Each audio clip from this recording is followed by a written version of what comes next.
우리가 3년 전에 종교개혁주의를 기념하여 들은 말씀 중에 요시야가 있었습니다. 요시야, 오늘을 위한 교회개혁자, 뭐 이런 주제로 2번 설교를 했었는데요. 오늘도 사실은 요시야 얘기가 조금 있습니다. 역대하 말씀을 통해서 볼 것인데요. 이 요시야가 한 개혁의 특징은 뭐냐면 뒤로 돌아가는 거였습니다. 말로는 안 맞죠. 개혁은 뭔가 앞으로 가는 것 같은 어감이 있단 말이죠. 어감상. 그런데 여러분, 요시야가 한 개혁을 가만히 보면 일의 성격은 뒤로 돌아가는 겁니다. 그런데 그게 진짜 개혁이 되었습니다. 오늘 말씀의 주제는 바로 그것입니다. 진짜 개혁을 하고 싶으면 뭐 하라고요? 뒤로만 가면 되는 거 아닌데 먼저는 해야 할 일이 뭐냐면 뒤로 가라는 얘기입니다. 자, 여호와께서 이같이 말씀하시되 너희는 길에 서서 보며 그랬어요. 오늘 말씀은 정말 어렵지 않습니다. 우리가 가던 길을 서서 뒤로 돌아보랍니다. 옛적 길고 선한 길이 어디인지 알아보고 하나님이 판단을 내려놨어요. 지금 길보다 옛적에 걷던 길이 어쩌다고요? 선하다고요. 그래서 영국에 J.C. 라일이라는 주교가 있어요. 영국 성공의 목사라고 볼 수 있는데 이 사람은 상당히 복음적인 사람입니다. 이분이 설교집을 썼는데 그 책 제목을 옛길, 선한 길, 고든 길, 바른 길 이렇게 붙여놨어요. 죄송한데 제가 한 줄도 읽어보진 않았어요. 읽어보진 않았는데 책 제목이 의미심장해요. 근데 그게 어디냐면 성경에 있어요. 성경에. 오늘 여기 2개 있잖아요. 옛길, 선한 길. 그죠? 옛길이 곧 선한 길이 될 수 있는 것은 지금보다 예전이 옳았을 때이고 하나님의 지금 현재 이 판단은 이스라엘과 유다에 있어서는 예레미야 당대보다 옛적이 훨씬 선했다는 얘기입니다. 하나님 보시기에 선하다는 건 무엇입니까? 창조 막 하셨을 때 하나님 보시기에 좋았다라 그 말이죠. 그 말입니다. 기능적으로, 하나님과 관계적으로, 심미적으로 모든 것이 온전했다는 얘기입니다. 그것을 보고 하나님은 선하다 그럽니다. 선하다, 선하지 않다는 말은 도덕적 개념입니다. 도덕적 개념인데 이런 표현을 하면 여러분 어떻게 이해하시려고 보는데 좀 요것만 좀 어렵습니다. 존재와 당위라는 게 있어요. 존재는 아시겠죠? 무엇이 있다는 거고 당위는 뭐 해야 한다는 얘기입니다. 당위적으로 너 마땅히 부모를 공경해야지 자식은 이런 거죠. 자식이라는 존재에서부터 부모를 공경한다는 당위가 나오죠. 그런데 모든 만물은 존재에서 당위가 바로 나오지 않습니다. 존재함으로 당위가 바로 나오지 않는데 처음 존재할 때부터 당위를 품고 만들어진 그런 존재라면 존재는 곧 당위가 됩니다. 무슨 말? 인간은 처음부터 어떤 존재냐면 하나님의 형상입니다. 이해가 되십니까? 그러면 이 사람은 어떤 당위, 어떤 책임을 갖고 살면 하나님과의 관계 안에서 하나님의 말씀에 따라야 한다는 것을 시작할 때부터 타고나는 것입니다. 하나님의 형상으로 만들어진 존재이기 때문에 그를 만든 존재인 하나님과 관계에서 어찌해야 한다는 것이 내재되어 있는 겁니다. 이걸 하나님 우리에게 쉽게는 선한 양심을 주셨다 해서 마땅히 이래야지 저래야지 이런 것이죠. 보통 이것은 도덕성으로 나타나기도 합니다. 그렇죠. 마땅히 뭐 해야 한다는 건 도덕적인 문제잖아요. 사람 죽이면 안 돼. 불쌍한 사람 도와야 돼. 그렇죠. 그래서 도덕성으로 나타나는데요. 근데 길이 존재한다고 해서 당위가 되는 건 아닙니다. 어떤 길이 있다고 해서 그 길을 반드시 걸어야 되는 건 아닙니다. 맞습니까? 어려운 이야기 같지만 어려운 이야기 아니에요. 자세히 따라와 들어보면 하나도 어려운 이야기 아니에요. 아니 이 길이든 저 길이든 걷기 나름이지 뭐. 그렇지 않습니까? 그런데 지금 여기서 이 말씀이 뭐죠? 여기서 말하는 길은 무슨 길이죠? 율법의 길이기 때문입니다. 하나님의 백성에게 하나님의 백성의 존재성을 갖고 있는 이 백성, 이 사람들이 하나님과의 관계에서 살아갈 삶의 도리를 말하는 것으로서 길을 얘기하기 때문에 처음에 그들이 존재하면서부터 하나님께 받은 그 법도 그 길이 어쩐다고요? 당위입니다. 당위. 마땅히 그 길을 걸어야 되는 겁니다. 그래서 그 길을 하나님 보시기 어쩐다고요? 선하다고요. 옛 길이 선하다고요. 모세가 율법을 주었을 때 그 법대로만 살았으면 광야 어떻게 해요? 바로 걷고 여호수아가 인도한 길로만 가면 어떻게 돼요? 가나안 땅에 들어가죠. 맞습니까? 그런데 그 길을 벗어버리고 던져버리고 자기들 멋대로 가면요. 사사시대를 보세요. 그 길은 악하며 괴로우며 슬프며. 그래서 우리 하나님이 말씀합니다. 옛길 자체가 선한 길이 될 수 있다. 옛길 자체가 걸어야 한다는 세상의 말로는 길과 도리로서는 세상 사람들이 말하는 법으로서는 이건 당위가 될 수 없으나 하나님이 자기 백성이 말하는 것이기 때문에 이거는 옛길이 곧 선한 길입니다. 그 길은 무슨 길이기 때문에요? 하나님이 자기 백성에게 주신 백성으로서의 도를 말하는 것이기 때문에. 자, 근데 어디인지 알아보래요. 다 잊어버렸다는 얘기입니다. 그리로 행하라. 지금 발걸음 어떻게 해요? 잊어버렸으니 갈 길을 알 수가 있나요? 아무렇게나 걸어가고 있어요. 그래서 하나님이 옛적 길고 선한 길을 다시 한번 찾아보고 그 길로 행하라 그랬어요. 자, 그러면 뭐가 있다고요? 너에게 평강이 있으리라. 너희 심령이 평강을 얻으리라. 지금은 겉보기는 평강 같아도 우리 영혼은 어떻게 해요? 심히 두렵고 불안하다는 얘기예요. 예수 많이 잘 믿으면 많이 난다. 예수 잘 믿으면 귀신이 안 무섭습니다. 예수 잘 믿으면 환난도 별로 겁이 안 납니다. 그런데 제 맘대로 가면은 껍데기는 예수 믿는 것 같은데 속은 항상 두렵습니다. 이 뭔가가 이 속된 표현을 좀 써서 그런데요. 뽀록이 날까봐 심히 두렵습니다. 그러나 진짜로 옛길, 곧 선한 길을 걸어가면 어떻게 해요? 심령이 두렵지 않아요. 평강. 하나님의 나라는 의와 평강과 희락이라. 예. 믿음과 소망과 사랑이 함께 있는 것처럼 의와 평강과 희락은 함께 있는 거예요. 불의하면 평강이 없어요. 불의하면 쾌락은 있어도 희락은 없어요. 그런데 보세요. 옛 길고 선한 길, 의로운 그 길을 가면 아브라함에도 창세기 18장에 의와 공도를 가르치려 합니다. 그 자식들에게. 그럼 그 길을 가면 어떻게 해요? 하나님의 평강을 주죠. 그런데 그들의 대답이 어쩐다고요? 우리는 그리로 행치 않겠노라. 보세요. 말을 잘하세요. 그리로 행치 아니한다. 그리로니까 그리라고 말하는 그 길이 무엇인지를 완전히 모르는 건 아니에요. 알아요. 뭔 말하는지 알겠어. 그 말이에요. 뭔 말하는지도 모르면 그 길이 뭔데요? 이렇게 물어볼 거예요. 그리로 안 가겠다. 나 그 길로 안 가겠다. 대충 그 길이 어떤 길인지 알아. 근데 돌아갈 뜻이 없어. 이런 말이죠. 그래서 이스라엘이 어떻게 됐습니까? 유다가 어떻게 됐습니까? 망했습니다. 이 예레미야 당시에 함께 계획했던 훌륭한 왕이 있었죠. 누굽니까? 요시야. 국가는 왕에게 하나님께서 책임을 묻는다 그랬죠. 예레미야, 당대 선자 예레미야를 기준으로 하면 절대 유다는 안 망합니다. 그런데 왕을 기준으로 나라를 평가하기 때문에 나라는 망합니다. 이해가 되시죠? 가장을 기준으로 집을 평가하기 때문에 그 집에 자식이 잘 믿어도 아버지가 똑바로 하지 않으면 집은 무너집니다. 설교자로서 이런 표현이 죄송하지만 교회의 책임은 목사들에게 물어봅니다. 그래서 목사가 개판을 치면 성도들의 영혼이 전부 다 피폐해지게 되어 있습니다. 그 책임 어떻게 해요? 그 목사에게 묻습니다. 마치 선지자 에스겔에게 우리 주님 하신 말씀이 내가 파수꾼으로 너를 세우는데 네가 나팔을 불지 않으면 그 피값은 너에게 찾는다고 그랬습니다. 파수꾼을 세운 자에게 피값을 묻습니다.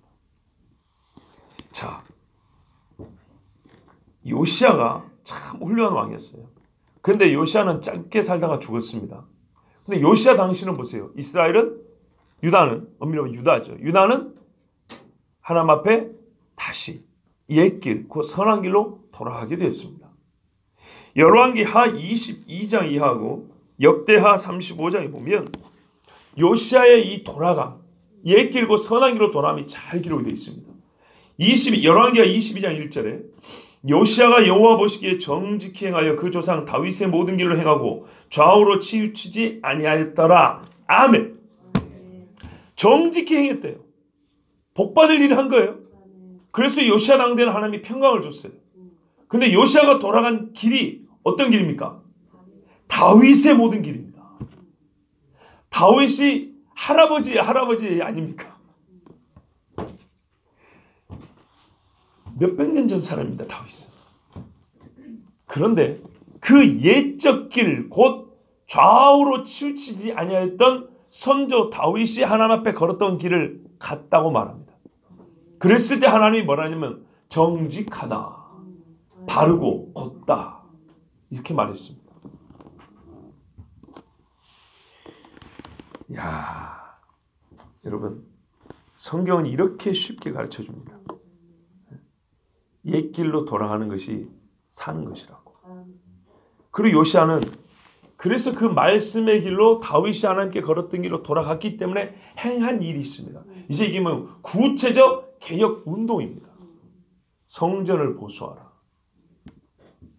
그랬더니 이 선한 길을 걸으니까 백성들이 어떻게 하는지 아십니까? 헌금을 얼마나 많이 했는지 헌금함이 넘쳤어요. 그리고 얼마나 정직했던지, 왕이 정직하니 백성들 얼마나 정직해 계수할 필요가 없다 그랬어요. 양심적으로 그 헌물을 사용한 거예요. 옛날에 모세가 성막을 지을 때 일을 다시 보는 것 같아요. 솔로몬이 성전 지을 때 다윗과 솔로몬이 준비해서 막 그걸 다시 보는 것 같아요. 마치 그렇게 되는 거예요. 옛 길을 가려면 옛적의 영광을 다시 볼 수가 있어요. 옛적의 그 복된 삶을, 그 희락을 말이죠. 희락을 맛볼 수가 있어요. 여러분 성전을 보수한 일부터 먼저 했습니다. 왜 그럴까요? 성전이 멋진 건물이어서 그렇습니까? 아니죠. 바로 내 존재가 어떤 것인지, 어떤 존재인지를 가르쳐주는 게 성전이에요. 이스라엘의 여호와 하나님을 섬기는 백성이라고. 우리가 섬기는 분이 누구인가를 세계 만방에 알리는 게 성전이에요. 그래서 성전부터 고친 겁니다. 이스라엘 백성이 바벨론에서 돌아왔을 때도 성전부터 짓는 겁니다. 그때 성전을 안 짓자 하나님이 학계 선지자를 보내고 책만 했습니다. 너희는 벽이 있는 집에 거하는데, 판벽한 집, 이 말이 그 말입니다. 너희는 벽을 세우고 사는데 하나님의 성전을 어쨌다는 얘기예요. 벽도 세우지 않았다는 얘기예요. 벽도. 그 말은 곧 그 마음이 처음과 달라졌다는 얘기입니다. 처음에 돌아올 때는 하나님의 성전을 짓고 우리가 다시 여호와 앞에 예배하리라 이렇게 왔는데 조금 돌아와서 힘드니까 내팽개쳐버렸다는 얘기입니다. 그 다음에 요시야 간 게 뭐냐면 율법책을 발견하고 그 율법책의 말을 듣자 옷을 찢었다 했습니다. 회개하였습니다. 요시야 마음에는 선한 것이 있었지만 백성들이 그 선한 행위는 따라오고는 있었지만 진짜 중요한 건 속마음의 돌이킴이죠. 속마음을 돌이킬 때 무엇이 결정적인 역할을 했다고요? 율법책이, 하나님의 말씀이, 그 말씀이 요시야의 계획을 완전하게 했습니다. 그래서 요시야가 행한 일 중에 절정이 뭐냐? 유월절을 지킨 겁니다. 이게 역대하 오늘 35장 17절에서 19절 말씀입니다. 한번 찾아보십시오.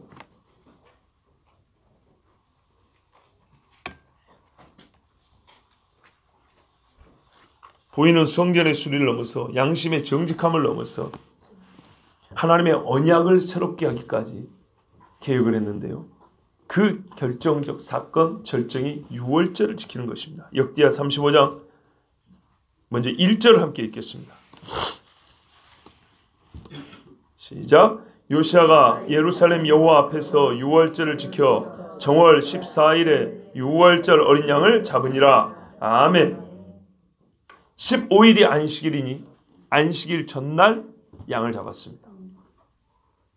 정월 14일, 1월 14일입니다. 출애굽한 날입니다. 히스기야 때도 유월절을 지켰는데 사람들이 부정하여 2월 14일에 잡았다 그랬습니다. 여행하는 자가 때를 못 맞추면 한 달 늦춰주거든요.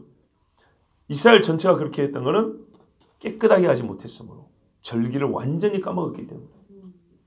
그런데 요시야 때는 정확히 1월 14일에 지켰습니다. 자, 17절부터 19절 천천히 같이 읽습니다. 그때 모인 이스라엘 자손이 유월절을 지키고 연하여 무교절을 7일 동안 지켰으니 선지자 사무엘 이후로 이스라엘 가운데서 유월절을 이같이 지키지 못하였고 이스라엘 열 왕도 요시야가 제사장들과 레위 사람들과 모인 온 유다와 이스라엘 무리와 예루살렘 거민과 함께 지킨 것처럼은 유월절을 지키지 못하였더라. 요시아의 위에 있은 지 18년에 이 유월절을 지켰더라. 아멘. 선지자 사무엘 이후로 이와 같은 유월절을 지킨 적이 있어요.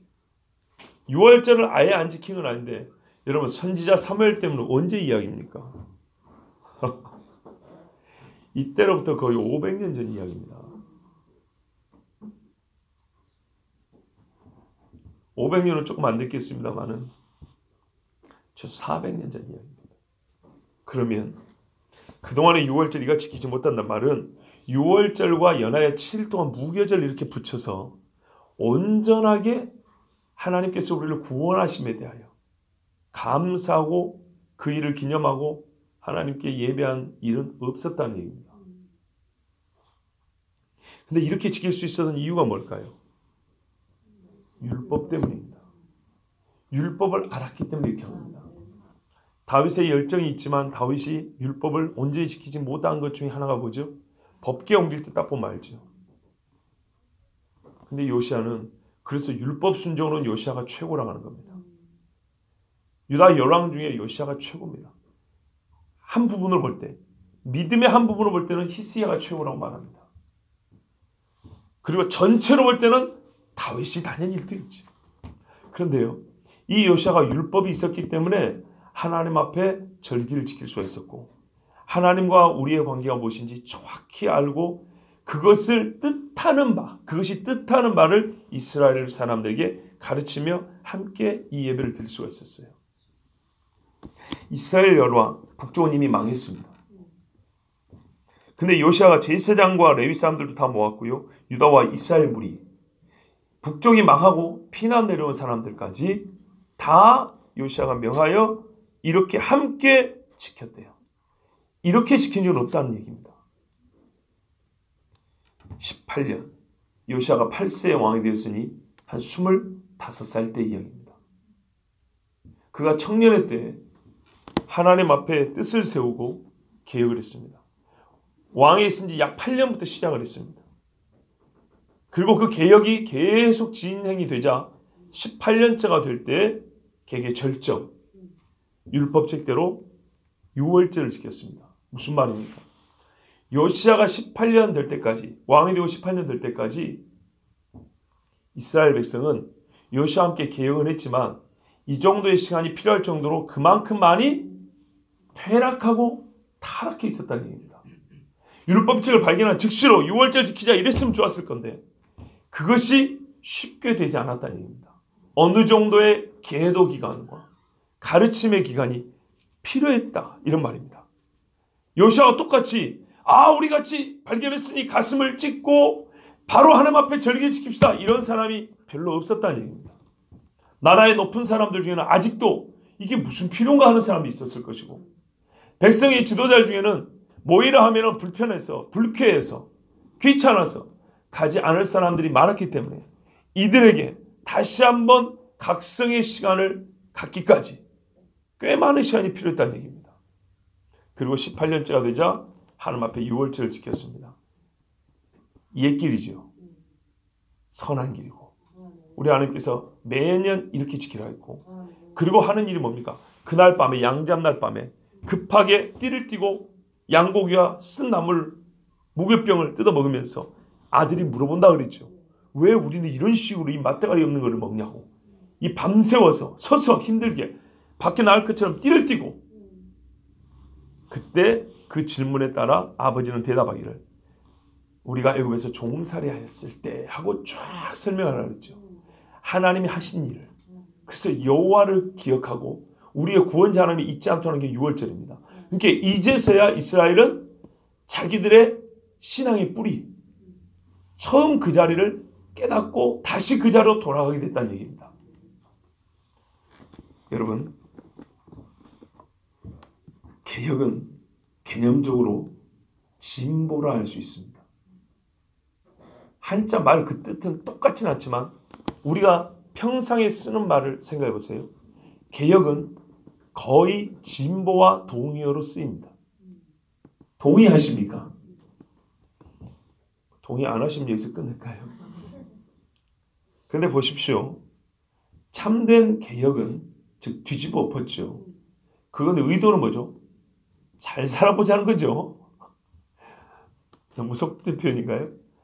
바르게 살자는 겁니다. 아까 말한 대로 당위적인 문제가 포함된다고 했습니다. 그러니까는 온전하게 사람답게 살자는 것입니다.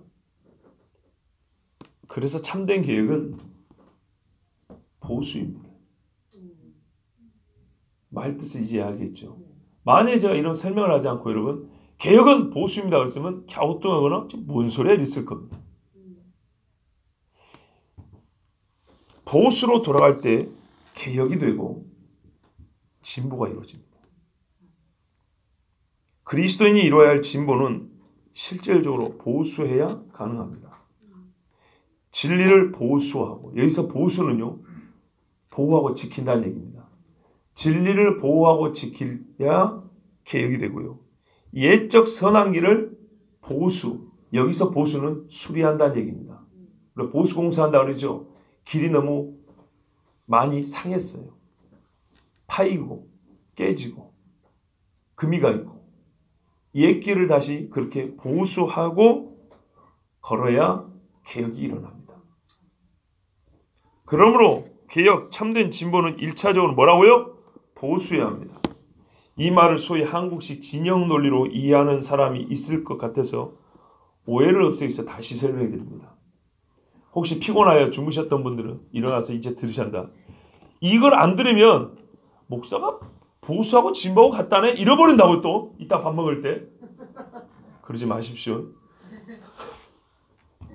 말은 거두절미하고 듣는 게 아니고 머리하고 꼬리가 같이 있어야 온전해지는 겁니다. 거두절미하고 몸통만 보면 이게 정체가 뭔지 모를 때가 많아요. 맞습니까? 비슷하게 생긴 짐승들이 많거든요. 도마뱀이나 도룡이는 어떻게 할 거예요? 대가리 자르고 꼬리 자르면. 여러분, 진보를 생각할 때 1차적으로 우리가 전제하는 것, 진보해야 한다 할 때 전제를 뭐냐면 현재의 옳지 못함입니다. 그래서 바꾸어야 한다고 이 바꿈을 중심으로 표현할 때는 이를 개혁이라고 합니다. 맞습니까? 그래서 보통은 개혁과 진보가 실제적으로 거의 동의어로 쓰이는 겁니다. 근데 무엇을 개혁하냐, 무엇을 바꾸냐면 생각을 뜯어 고치자, 사상 또는 제도, 또 삶의 어떤 실천적인 행위들. 그래서 무브먼트, 운동을 일으키죠. 그렇죠? 뭡니까? 쓰레기 버리지 말자 운동하고, 뭐 또 어떤 뭐 하죠? 거짓말하지 맙시다. 뭐 이런 거 하고, 손 씻기 운동도 하고, 뭐 이런 거 있지요. 예. 근데 여기서 한 가지 더 생각해야 될 것은 현재의 옳지 못함, 또는 현재의 부족함은 본래부터 그랬는지를 따져봐야 됩니다. 봐보세요. 본래부터 부족한 상태였다면 이거는 점진적으로 점점 발전 과정이 있기 때문에 옛날로 돌아가면 안 됩니다. 이해가 되시죠? 예. 학교 처음 가면 쉽게 말해 사람이 태어날 때 무지한 상태입니다. 기억, 니은부터 배웁니다. 가나다라 배우고요. 그 다음에 받침 있는 글자 배우고요. 그렇죠. 뭐 된소리, 거센소리 하고 이제 문법 배우고요. 이렇게 해가지고 소설가까지 이제 글 쓰는 능력이 또 말하는 능력이 발전해 나갑니다. 그죠? 그것은 처음에 갖추지 못한 능력이기 때문에 뒤를 굳이 돌아갈 필요가 없습니다. 맞습니까? 문장을 구사하는 사람이 기억력을 다시 배울 필요는 없다 이 말입니다. 그러니까 현재의 부족함이 원래 아무것도 없는 상태에서 점진적으로 발전 과정이 있으면 옛 길로 돌아갈 필요가 없습니다. 그런데 여러분, 본래는 좋았는데 현재의 부족함이 생기거나 현재의 옳지 못함이 발생하면 여러분, 대개 이거는 뭐라고 아까 제가 당위라고 했죠. 이걸 한마디로 말하면 인간됨의 문제. 사람의 본연의 삶, 본래 무언가가 첨가되지 않냐고 인공적인 것이 가미되지 할 때 본래 삶의 문제는 어떻습니까? 학습, 우리가 지식을 쌓는 것과 달리 이거는 갈수록 타락하고 옳지 못하고 부족해지죠. 처음에 아름다움이 쇠하해진다는 얘기입니다. 그래서 어떻게 해요? 인간됨의 문제에 있어서는, 사람 본연의 삶의 문제에 있어서는 어떻게 한다? 반드시 개혁을 하려면 돌아가야 됩니다. 진보하려면 보수해야 합니다. 옛 것을 지켜야 진보할 수 있습니다. 인간됨은요, 즉 인간의 속삶의 문제는요, 처음에 선한 것을 유지하고 있어야 여기에도 고상한 것이 세워지고 자랄 수 있는 것입니다.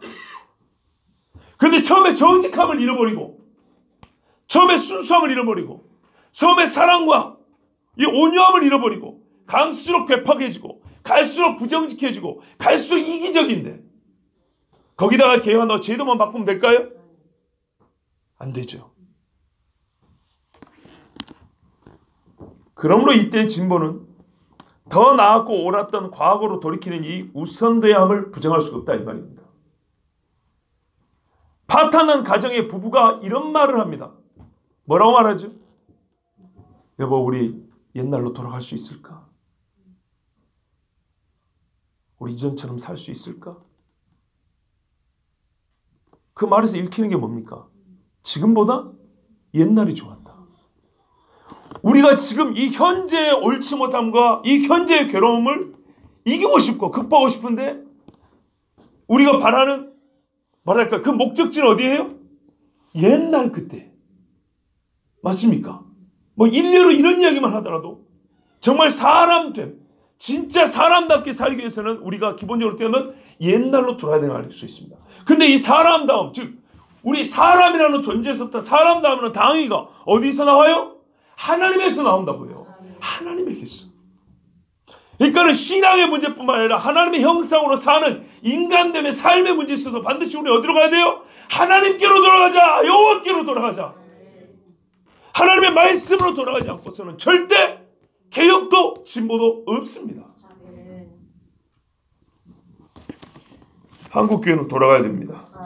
하나님을 두려워하며 성경이 절대적 진리됨을 믿었던 그 순수한 시대로 돌아가야 됩니다. 성경을 잃어버렸기 때문에 지금 이 모양이 아닙니까?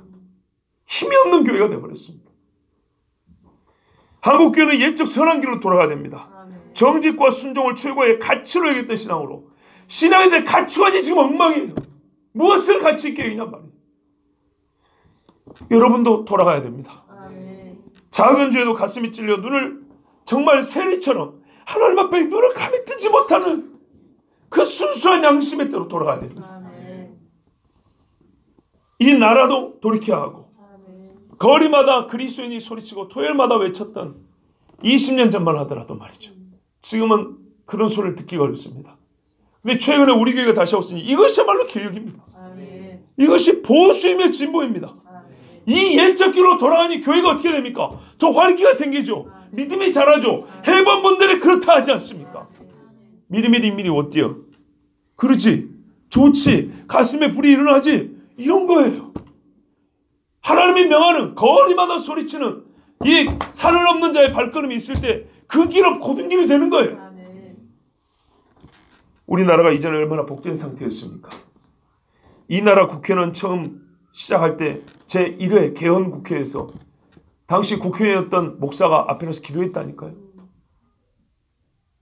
기도하고 시작했어요. 이름을 제가 까먹었는데 여기 계신 여러 의원들 종교 다 다른 줄 압니다. 그런데 이 나라는 하나님이 세우셨습니다.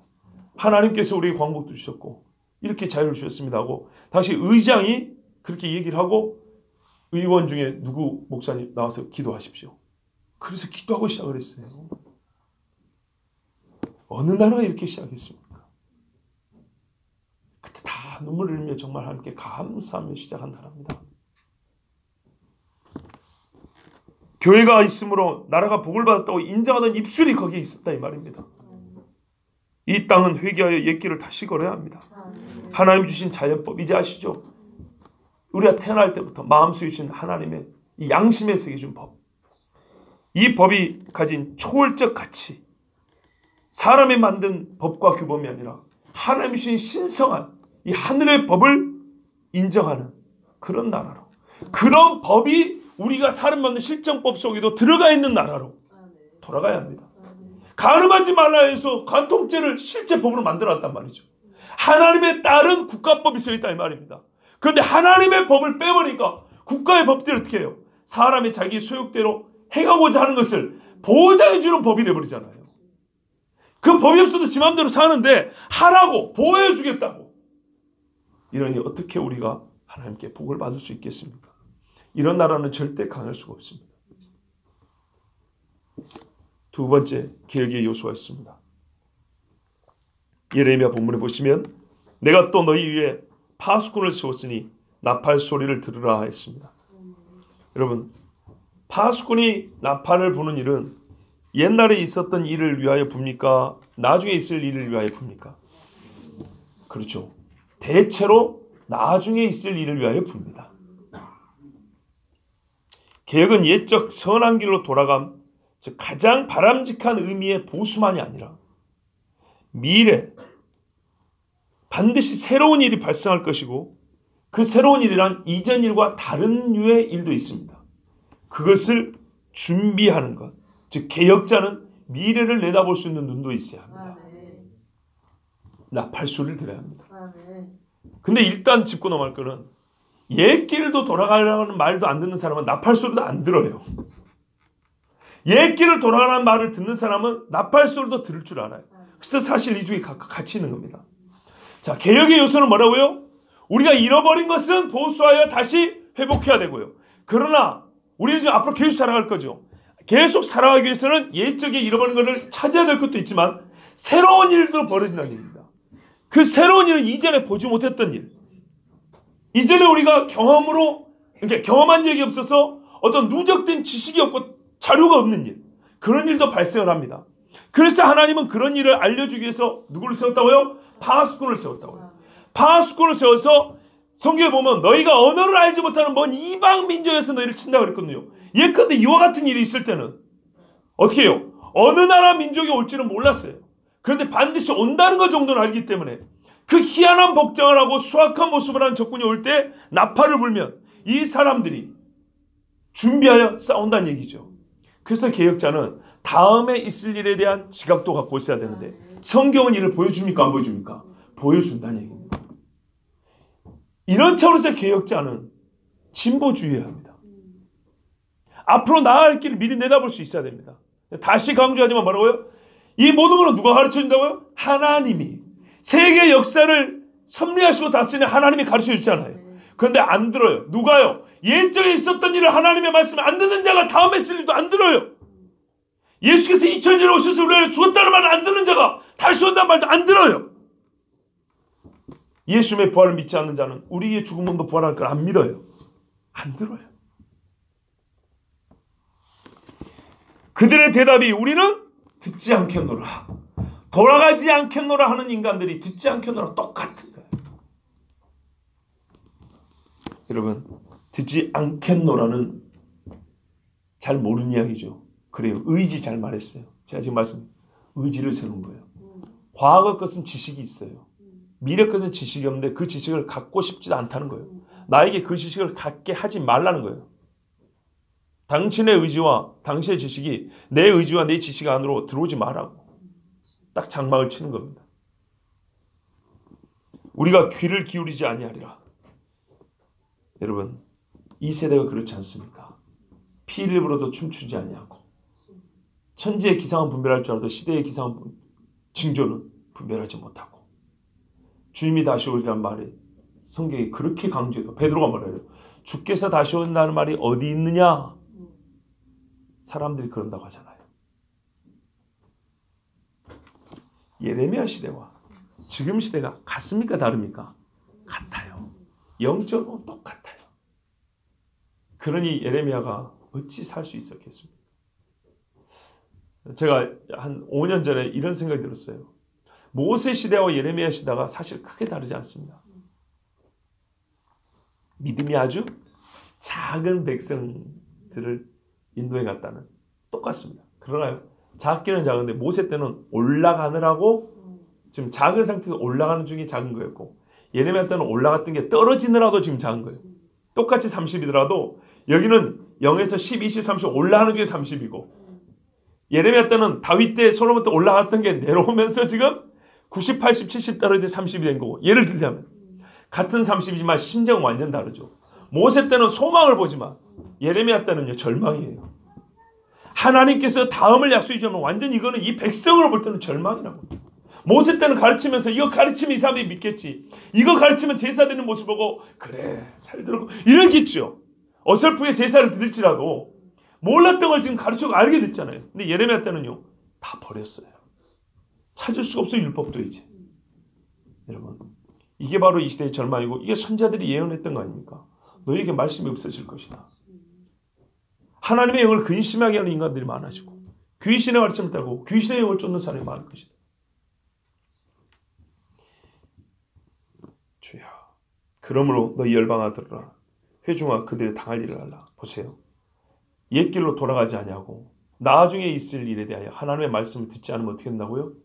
당할 일이 재앙입니다. 땅이여 들으라. 내가 이 백성에게 재앙을 내리리니. 누가 내려요? 하나님께서. 그러니까 여기서 말하는 옛길도 파수꾼이 부는 나팔 소리도 누가 주신 거예요? 하나님이 주신 거예요. 결국 하나님께로 돌아가야 되고요. 하나님께 귀를 기울이는 것이 진짜 계획이고 진보입니다. 그런데 이 사람들이 왜 하나님으로부터 재앙을 받습니까? 그들의 생각의 결과라. 생각의 열매. 뿌리는 생각이 문제였다는 겁니다. 우리가 요즘에 잘 쓰는 용어로 바꾸면 사상의 문제입니다. 그냥 단순히 라면을 먹을까 밥을 먹을까 이런 생각 정도가 아니고요. 라면을 먹는다면 왜 지금 라면을 먹었는지 이런 깊은 철학적 고민에 따른 생각들. 그래서 인생의 행로를 결정하는 그런 생각들. 이들은 두 신을 놓고 고민을 해봤어요. 여호와를 따르는 게 이로운가? 바알과 아세라를 따르는 게 이득인가? 이해되십니까? 라면을 먹을까? 짜장면을 먹을까? 밥을 먹을까? 죽을 먹을까는 그때그때 생각을 하지만 이것 때문에 인생이 달라지지 않아요. 인생의 목표가 달라지지 않아요. 그런데요. 하나님 여호와를 섬길까? 바알과 아세라를 섬길까? 이건 어떻게 해요? 개인의 인생의 행로도 달라질 뿐만 아니라 국가의 운명이 달라집니다. 이세벨과 아합이 다스린 때를 보세요. 이스라엘 백성 중에 바알에게 무릎 꿇지 않은 사람 7,000명밖에 안 된다는 얘기입니다. 선자를 죽이고자 했습니다. 생각의 결과라. 여러분, 생각의 문제라는 말은 동시에 어떤 뜻이 있냐면요. 선점의 문제라는 말입니다. 선점. 어떤 생각이 먼저 그 자리를 잡고 있느냐. 사람이 엉덩이만 먼저 갖다 대도 비껴나기 어렵죠. 근데 어떤 생각이 이 깊은 사고가 우리 사람 속에 딱 자리를 잡게 되면 이건 바뀌지 않습니다. 그래서 세상이 잡고 싶은 게 뭡니까? 교육입니다. 교육. 히틀러가 그랬던가요? 누군가 그랬습니다. 나에게 교과서를 만들 수 있는, 교과서를 내 마음대로 제작하고 가르칠 수 있는 권한을 주라. 내가 세상을 다스려 보겠다고 했어요. 여러분, 최근에 사립 유치원 어린이집에 문제가 생겼다 하더라고요. 뭐 구체적인 거 여러분 뉴스 보면 더 잘 아시죠. 저보다 훨씬 잘 알고, 잘 모릅니다. 근데 그 타이틀만 보고도 얼마나 심각한지 알 수 있습니다. 그래서 국공립 어린이집 내지 유치원 몇 개 만든다고요? 1,000개. 무슨 말씀인지 이해가 됩니까 이제? 나라가 일괄적 교육을 하고 통제가 가능하다는 얘기입니다. 국가가 이렇게 가르치면 이렇게 가르치고 저리 가르치면 저렇게 가르치는 겁니다. 몇 년 전에 서울에서 무상 급식 투표했었죠? 나 그때 반대했습니다.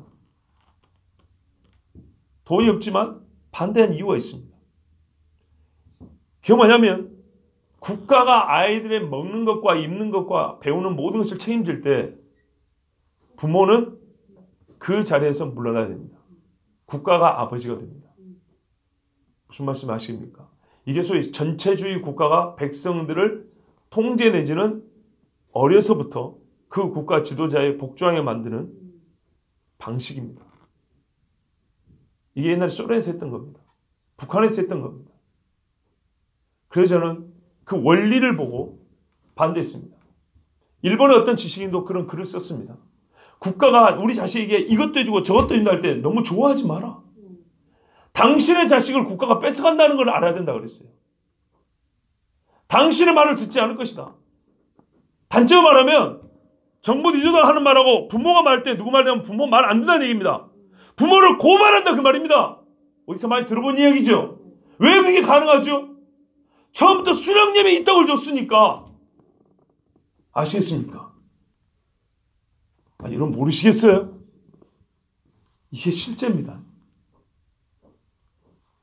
그런 식으로 세상이 바뀌어가고 있기 때문에 저는 내가 어려워도 내 새끼 내가 돈 내고 먹인다.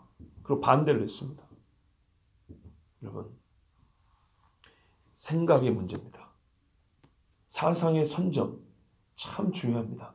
여러분 지금 사상교육하는 거 아닙니다. 성경에 하나님이 만들어 놓은 인간이란 생각하는 존재이기 때문에 어떤 생각을 품고 사느냐가 그 사람의 신앙과 영원한 운명을 결정짓습니다. 그래서 어려서부터 하나님의 말씀을 가르쳐라 했습니다. 무슨 어려서부터 그 마음을 도둑질 당하지 말라는 얘기입니다. 그들의 생각의 결과, 어려서부터 생각으로 뿌린 것들이 어떻게 해요? 나중에는 육으로 거두게 되고 영으로 거두게 됩니다. 그리고 우리가 지금 깨달은 것은 뭐냐면 모든 생각, 사상은요. 보세요. 생각의 결과가 뭐였죠? 하나님의 길을 버렸죠. 그리고 하나님의 말씀 안 듣죠. 나팔소리 안 듣죠. 그렇습니다. 생각의 문제라는 것은 솔직히 말하면 신앙의 문제로 직결됩니다. 생각으로 말미암아 하나님을 버렸고 생각으로 하나님의 말씀을 거절했습니다. 생각이 어디까지 하면 하나님께 재앙을 받기까지 무너지고 퇴보하였습니다. 생각의 문제는 무엇과 관련이 있다고요? 신앙과 반드시 관련이 있습니다. 그리고 생각은 신관, 신앙 중에서도 하나님이 누구냐에 대한 문제. 그리고 이 세상이 하나님이 만든 이 세상을 바라보는 눈과 밀접한 관계가 있습니다. 그래서 우리가 어렸을 때 생각을 칠 때는 제일 중요한 문제는 뭐냐면 하나님을 가르쳐야 됩니다. 어떤 생각보다 하나님에 대한 바른 생각이 그 아이에게 들어있어야 합니다. 그 다음에 하나님이 만든 인간, 하나님 만든 이 세상, 반드시 이에 대한 바른 생각이 들어있어야 어떻게 해요? 그 생각의 결과로 세상이 어떠한 것 때문에 사람들이 바뀌지 않냐고, 사람들이 뭐라는 것 때문에 하나님을 향한 마음이 바뀌지 않는 것입니다. 그들이 내 말을 듣지 않으면 내 법을 버렸습니다. 내 말, 내 법.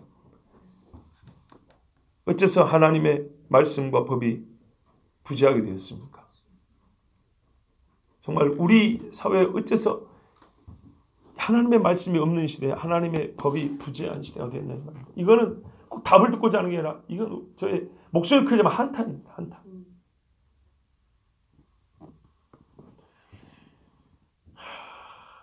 하나님의 눈을 두려워하지 않는 이 시뻘건 눈들이 많고 하나님의 법을 버리고 시편에 따르면 악인은 그 사상에 하나님이 없다 그랬어요. 바로 이러니 그 생각의 결과로 우리가 지금 재앙을 당하게 됩니다. 우리 번역에는 제가 지금 말을 앞뒤를 좀 바꾼 것 같죠. 우리 번역에는 생각의 결과라 그들이 내 말을 듣지 아니하며 내 백성이 내 법을 버렸음이라 이렇게 되어 있죠. 예. 그런데 다른 번역에는 이 말의 순서가 약간 다릅니다. 그래서 뭐 이렇게 말하나 저렇게 말하나 큰 문제는 아닙니다. 그러면 하나님께서 재앙을 내리면 어떤 일이 일어나냐? 첫 번째로 20절 말씀입니다.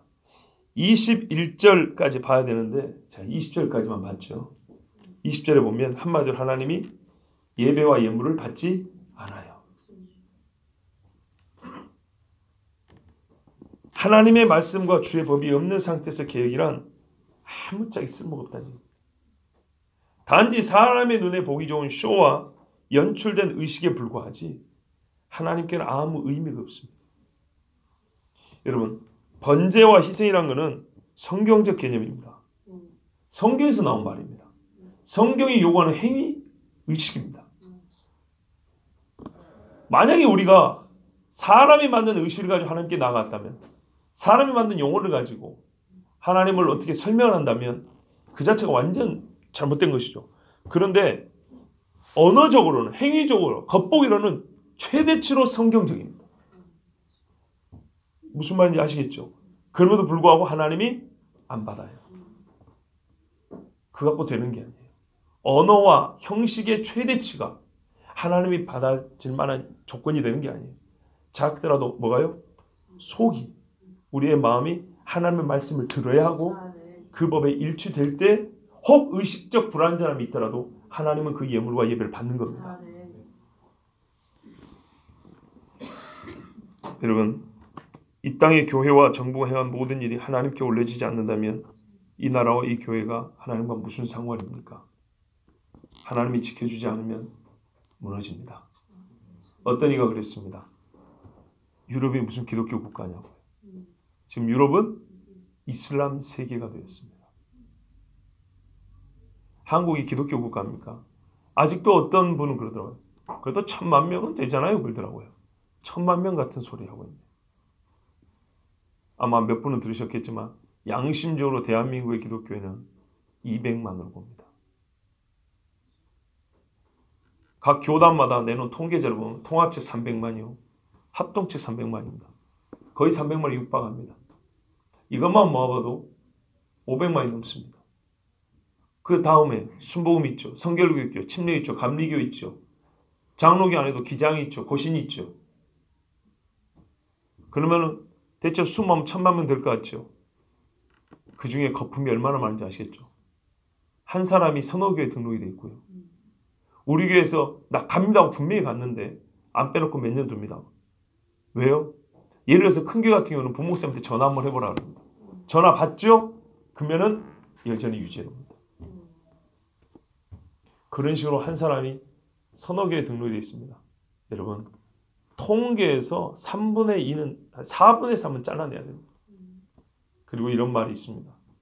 이단들이 자기 종교 쓰라고 할 때 신천지 교는 없거든요. JMS 교는 없다고요. 기독교, 불교, 이슬람교 쓴다고요. 어디에다 동그라미 치겠습니까? 기독교에다 치죠.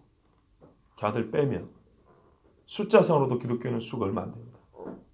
그 중에 예배 안 드린 사람 빼고, 그 중에 기도 안 하는 사람 빼고, 그 중에 성경 그냥 폼으로 갖고 있는 사람 빼고 예적 길 선한 길로 돌아가지 않는 모든 사람을 빼면, 나팔 소리를 듣지 않는 모든 사람 빼버리면 몇 명이 남을까요? 그러니 싸우려고 해도 싸울 사람이 없습니다. 군대를 모집해도 모일 사람이 없어요. 여러분, 이게 우리의 실제입니다. 이래가지고 어떻게 우리가 진짜 주님 오실 날을 준비할 수 있겠습니까? 나는 가능할지 몰라도 이 땅의 교회는 어찌 합니까? 우리 집은 가능할지 몰라도 이 나라와 이 백성은 어떻게 합니까? 먼저 옛적 길로 돌아가십시오. 지금의 악한 길을 버리고 선한 길을 걸으십시오. 이것이 개혁의 시작입니다. 옛날 종교개혁자들도 교회개혁이죠. 그때는 종교가 기독교밖에 없었기 때문에 종교개혁이란 곧 기독교개혁이요. 교회개혁이었습니다. 그들의 테마는 뭐냐면 참 교회가 무엇인가 했습니다. 누가 교회냐 도대체? 저 로마 카톨릭 교회냐? 우리가 교회냐? 교회 안에 있으면 그 사람은 성도냐? 아니면 진짜 예수님 복음을 들어야 성도냐? 이 문제였습니다. 그래서 아드 폰테스, 우물로 본래의 자리로 돌아가자고. 그래서 한 게 뭔지 아십니까? 성경을 읽기 시작했습니다. 성경을 각 나라 말로 번역을 해서 읽히게 하였습니다. 그것을 로마 카톨릭 못하겠습니다. 면죄부 문제는 중고등학교 사회시험에 나오는 이야기고, 진짜 문제는 누가 교회냐의 문제입니다. 구원은 어떻게 받느냐의 문제, 진짜 사느냐 죽느냐의 문제였습니다. 그 결정적 계기가 된 것은 성경에 대한 깨달음이었습니다. 하나님의 말씀을 깨달음이었습니다. 그리고 말씀이 명하였기 때문에 그 일을 한 겁니다. 여러분, 우리는 성경으로 돌아가야 합니다. 성경이 명하신 옛적 길을 다시 걸어야 되고요. 성경이 가르쳐준 나팔소리, 다음에 있을 일을 귀담아 들어야 합니다. 그러면 무너진 데는 보수할 것이고 퇴락한 데는 다시 보수하여 일으켜 세워서 우리가 온전한 하나님의 성전으로 설 것이고, 이 마지막 때를 준비하는 그리스도의 군대로 설 수 있습니다. 그리고 더하여 여러분, 교회가 온전함으로 이 땅이 복을 받았던 것처럼 교회가 주님 앞에 다시 옛적 선한 길로 돌아가면 이 나라도 경제발전 이런 문제가 아니고요, 하나님 앞에서 하나님이 보호하시고 하나님이 복 주시고자 옛적에 선한 길이 있었기 때문에 복을 준 거라고. 계속 주님이 오시는 그날까지 모든 면에 있어서 하나님이 주시는 온전한 복을 받을 줄을 믿습니다. 우리가 먼저 돌아갑시다. 우리가 먼저 나팔 소리를 들읍시다. 기도하겠습니다.